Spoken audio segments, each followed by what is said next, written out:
తిరిగి BCN news కి స్వాగతం. మహానాడు వేదికగా మహిళలకు 33% రాజకీయ రిజర్వేషన్లు అమలు చేస్తామని మంత్రి నారా లోకేష్ ప్రకటించిన నిర్ణయం చారిత్రాత్మకమని నంద్యాల ఎంపీ బైరెడ్డి సబరి పేర్కొన్నారు. ఎన్టీఆర్ స్ఫూర్తి, సీఎం చంద్రబాబు ఆశయాలకు అనుగుణంగా తీసుకున్న ఈ నిర్ణయం మహిళా సాధికారతకు కొత్త దిశను చూపుతుందని, మహిళా లోకం తరతరాలుగా గుర్తుంచుకునే నిర్ణయమని ఆమె అభిప్రాయపడ్డారు. మహానాడు ఒక గొప్ప కన్నుల పండుగగా ఈరోజు ఈసారి 2026 మహానాడు జరిగింది. మొట్టమొదటిసారిగా డిజిటల్ ఒక హైబ్రిడ్ వెరైటీగా క్లస్టర్లో ప్రతి క్లస్టర్లో కూడా రాష్ట్ర వ్యాప్తంగా ఈరోజు మహానాడు చేసుకున్నారు అంటే చాలా గర్వంగా చెప్పుకోవాలి. దాదాపు 17 లక్షల మంది కార్యకర్తలు పాల్గొన్నారు. వరల్డ్ రికార్డ్ సృష్టించారు ఈరోజు. ఎందుకంటే ప్రతి మీటింగ్ కి 5-6 లక్షల మంది కన్నా ఎక్కువ రారు. కానీ ఈసారి ప్రతి క్లస్టర్, ప్రతి ఇంటి నుంచి 2-3 వెళ్లి ఈరోజు పాల్గొన్నారు అంటే తెలుగుదేశం పార్టీ పైన ఉన్న ప్రేమ ఏంటో కార్యకర్తలకు అనేది ఈసారి తెలియడం జరిగింది. అట్లాగే ఈ మహానాడు స్పెషల్ ఏంటంటే తెలుగుదేశం పార్టీ అక్కా చెల్లమ్మల గౌరవాన్ని కాపాడుతూ అట్లే మహిళలకు ప్రాధాన్యత ఇస్తూ ఈసారి 33% రిజర్వేషన్ ఖచ్చితంగా అమలు చేస్తుంది అని ఈ వచ్చే ఎన్నికలకు విమెన్ రిజర్వేషన్ బిల్లు ఉన్నా లేకున్నా సరే 33% రిజర్వేషన్ అమలు చేస్తున్నాము అని మన వర్కింగ్ ప్రెసిడెంట్ నారా లోకేష్ గారు చెప్పడం అనేది ప్రతి ఒక్క మహిళ గర్వించదగిన విషయం. ఆనాడు ఎన్టీ రామారావు గారు మహిళల కోసం పెట్టిన, నా అక్క చెల్లమ్మల కోసం ఈ పార్టీ పెట్టినాను అని ఆనాడు చెప్పారు.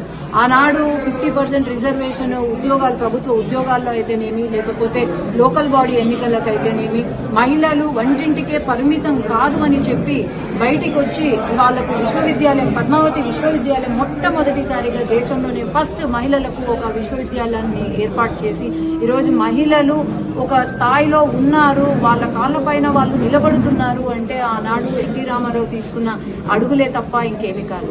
అట్లాగే మనకు గుర్తొచ్చేది ఎన్టీ రామారావు గారు ఎంత ప్రాధాన్యత ఇచ్చారో ఆ తర్వాత చంద్రబాబు నాయుడు గారు డ్వాక్రా సంఘాలు పెట్టి ఈరోజు డ్వాక్రా సంఘాలు దాదాపు 12 లక్షలకు పైన డ్వాక్రా గ్రూపులు ఉన్నాయి. అట్లాగే 1 కోటి పైన డ్వాక్రా మహిళలు ఉన్నారు.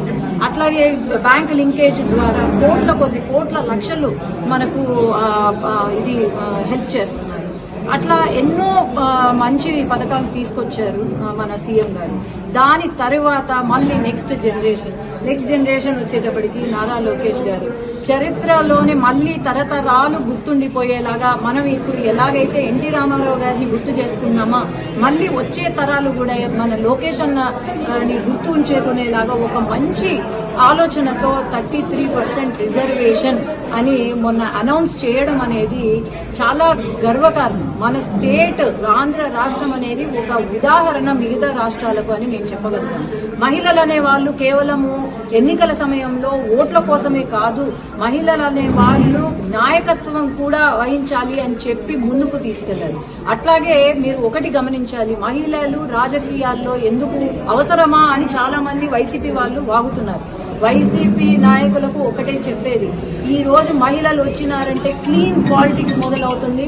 ఖచ్చితంగా మీలాంటి గొడ్డలి పార్టీలో ఉన్న నాయకులు మళ్ళీ రాజకీయాల గురించి ఆలోచన చెయ్యకుండా జరిగేదే ఈరోజు ఒక మార్పు తీసుకొస్తుంది. అట్లాగే ఒక మహిళ చదువుకుంటే కుటుంబం ఎంత బాగుపడుతుందో మహిళలు రాజకీయంలోకి వస్తే కూడా దేశం, రాష్ట్రం కూడా బాగుపడుతుంది అనే ముఖ్య ఉద్దేశంతో ఈరోజు మహిళా రిజర్వేషన్ 33% చేసి ముందు ఎన్నికలలో మహిళల సత్తా ఏంటో నిరూపిస్తాము అని నేను తెలియజేస్తున్నాను. ముఖ్యమంత్రి చంద్రబాబు నాయకత్వంలో కూటమి ప్రభుత్వం కేవలం 23 నెలల పాలనలోనే రాష్ట్రాన్ని ప్రగతి పదంలో నిలిపి సామాన్యుల ప్రభుత్వంగా ప్రజల గుండెల్లో చెరగని ముద్ర వేసుకుందని ఎమ్మెల్సీ ప్రభుత్వ విప్ వేపాడ చిరంజీవిరావు అన్నారు. విశాఖపట్నంలోని టీడీపీ కార్యాలయంలో ఏర్పాటు చేసిన మీడియా సమావేశంలో ఆయన మాట్లాడారు. గత 5 ఏళ్ల వైసీపీ పాలన చూసి పారిపోయిన దిగ్గజ కంపెనీలు నేడు ఏపీకి క్యూ కడుతున్నాయని స్పష్టం చేశారు. నుంచి కొంతమంది కోర్టులు పెట్టుకుని కోర్టులో కేసులు వేశారు. సుమారు 200 పైచిలకు కేసులు వేస్తే విద్యాశాఖ మంత్రి లోకేష్ గారు దాన్ని ప్రెస్టీజియస్ గా తీసుకుని ఆ కేసులన్నింటినీ పరిష్కరించి ఎటువంటి కేసులు లేకుండా డిఎస్సిని పగడ్బందీగా 150 రోజుల్లో పూర్తి చేశారు. మీరు తప్పుడు ఆరోపణలు చేస్తున్నారు. పేపర్ లీకేజ్ అనే పదం వాడారు. అసలు పేపర్ గురించి మీకు సరిగ్గా తెలిసి మాట్లాడుతున్నారో తెలియక మాట్లాడుతున్నారో నాకు అర్థం కావటం లేదు. ఈ పేపర్ ఏమి భౌతికంగా ఫిజికల్ గా ఆఫ్లైన్ లో రాసే పేపర్ కాదు, అది ఆన్లైన్ లో రాసే పేపరు. ఈ ఆన్లైన్ లో రాసే పేపర్లో ఎగ్జామ్ కి పావు గంట ముందు వరకు కూడా ఆ అభ్యర్థికి ఏ క్వశ్చన్ పేపర్ వస్తుంది, ఆ క్వశ్చన్ పేపర్ లో ఏ ప్రశ్నలు ఉంటాయి అనేది ఎవ్వరికీ కూడా తెలియదు. ఎందుకంటే అది కంప్యూటర్ బేస్డ్ టెస్ట్. అది computer based test question paper లో లీకేజ్ ఏంటి నాకు అర్థం కాదు. మీకు అసలు మీ నాయకులకి ఏమైనా అవగాహన ఉందా? నోటుకొచ్చినట్టు మాట్లాడుతున్నారా మీరు? ఈరోజు స్టూడెంట్స్ విద్యావంతులు మీరు మాట్లాడే మాటలు విని నవ్వుకుంటున్నారు.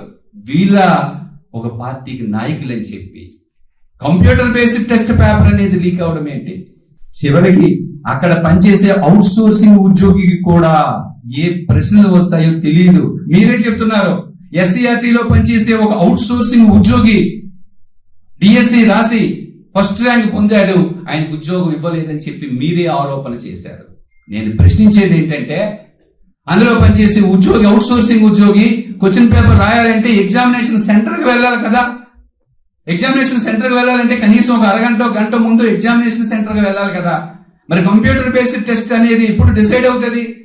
ఎగ్జామ్ రాయడానికి 10 నిమిషాలు 20 నిమిషాల ముందు ఆ సీక్రెసీ వర్క్ ఎవరైతే ఉంటారో వాళ్ళు ఏ బ్యాచ్ కి ఏ క్వశ్చన్ పేపర్ ఇవ్వాలనేది నిర్ణయిస్తారు.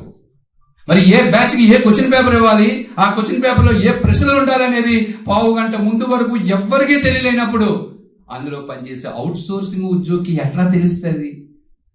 ఆ మాత్రం కామన్ సెన్స్ కూడా మీ నాయకులకి మీ ఆరోపణలో కూడా ఉండవసరం లేదా? కట్టుదిట్టమైన డిజిటల్ భద్రతా ప్రమాణాలతో ఈ పేపర్ ని అందించడం జరిగింది. ఈ పేపర్ పెట్టి లాస్ట్ టైం ఈ ప్రక్రియ అంతా ఆగస్టు సెప్టెంబర్ కి సంబంధించింది. అప్పటి నుంచి ఇప్పటికి ఇంచుమించు 10 నెలలు అవుతుంది. ఎక్కడైనా పేపర్ లీక్ అయితే ఒక ఆరోపణ వచ్చి ఉంటుంది కదా. ఒక అభ్యర్థి అయినా సరే కనీసం డిఎస్సి సెల్కి లేకపోతే విద్యాశాఖ సెల్కి వెళ్ళి అడుగుతారు కదా, ఎక్కడున్నాయి ఆరోపణలు, ఎక్కడ లీక్ అయింది? మీ సొంత ప్యాలెస్ లో లీక్ అయిందా పేపరు? ఒక్కసారి ఆలోచించుకోండి. అలాగే బహిరంగంగా లిస్టు పెట్టలేదన్నారు. డిఎస్సిలో సెలెక్ట్ అయిన అభ్యర్థులు యాక్చువల్ గా ఈ డిఎస్సిలో నోటిఫికేషన్ ఇచ్చిన తర్వాత 16,347 ఉద్యోగాలకి నోటిఫికేషన్ ఇస్తే 5.77 లక్షల అప్లికేషన్లు వస్తే 3.36 లక్షల మంది పోటీ పడ్డారు. దీనికి సంబంధించిన మెరిట్ లిస్ట్ ని 2025 ఆగస్టు నెలలో మొత్తం మెరిట్ లిస్ట్ ని పబ్లిష్ చేశారు. మీకేం తెలుస్తుంది పబ్లిష్ చేశారా లేదా అనేది? ఆ రాసిన అభ్యర్థులకు తెలుస్తుంది మెరిట్ లిస్ట్ పబ్లిష్ చేశారా లేదా అనేది. మెరిట్ లిస్ట్ ని పబ్లిష్ చేసి అబ్జెక్షన్స్ ఉంటే తీసుకుని ఆ అబ్జెక్షన్స్ పై నిపుణుల కమిటీని వేసి వాళ్ళు ఇచ్చిన సూచనలపై మరలా దాన్ని మాడిఫై చేసి కీ పెడతారు. మొదట కీ పెట్టిన తర్వాత అభ్యర్థుల నుంచి అబ్జెక్షన్స్ ఉంటే తీసుకుంటారు. తీసుకున్న తర్వాత నిపుణులతో సలహాలు తీసుకొని వారి యొక్క అబ్జెక్షన్ లో వాస్తవంగా ఉంటే మాడిఫై చేస్తారు. ఫైనల్ కీ పెడతారు. ఫైనల్ కీ ఆధారంగా మెరిట్ లిస్ట్ పెడతారు. మెరిట్ లిస్ట్ ఆధారంగా సెలక్షన్ లిస్ట్ పెడతారు. ఇదంతా పక్కాగా నోటిఫికేషన్ ఏ నిబంధనల ప్రకారం ఇచ్చారో ఆ నిబంధనల ప్రకారమే ఇవి మొత్తం. వార్తలు ముగించే ముందు ముఖ్యాంశాలు మరొకసారి.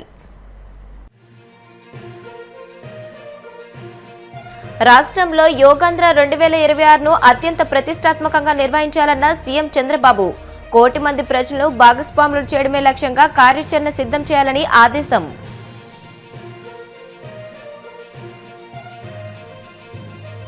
పాలకొల్లు నియోజకవర్గంలో జరుగుతున్న పలు అభివృద్ధి పనులను పరిశీలించిన మంత్రి నిమ్మల. పనులు వేగంగా పూర్తి చేయాలని అధికారులకు ఆదేశం.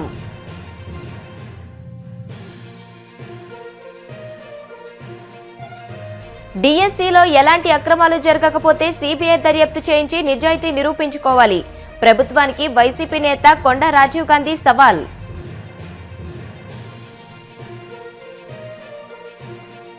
ఆకువీడిలో గంజాయి విక్రయిస్తున్న 5గురి అరెస్ట్.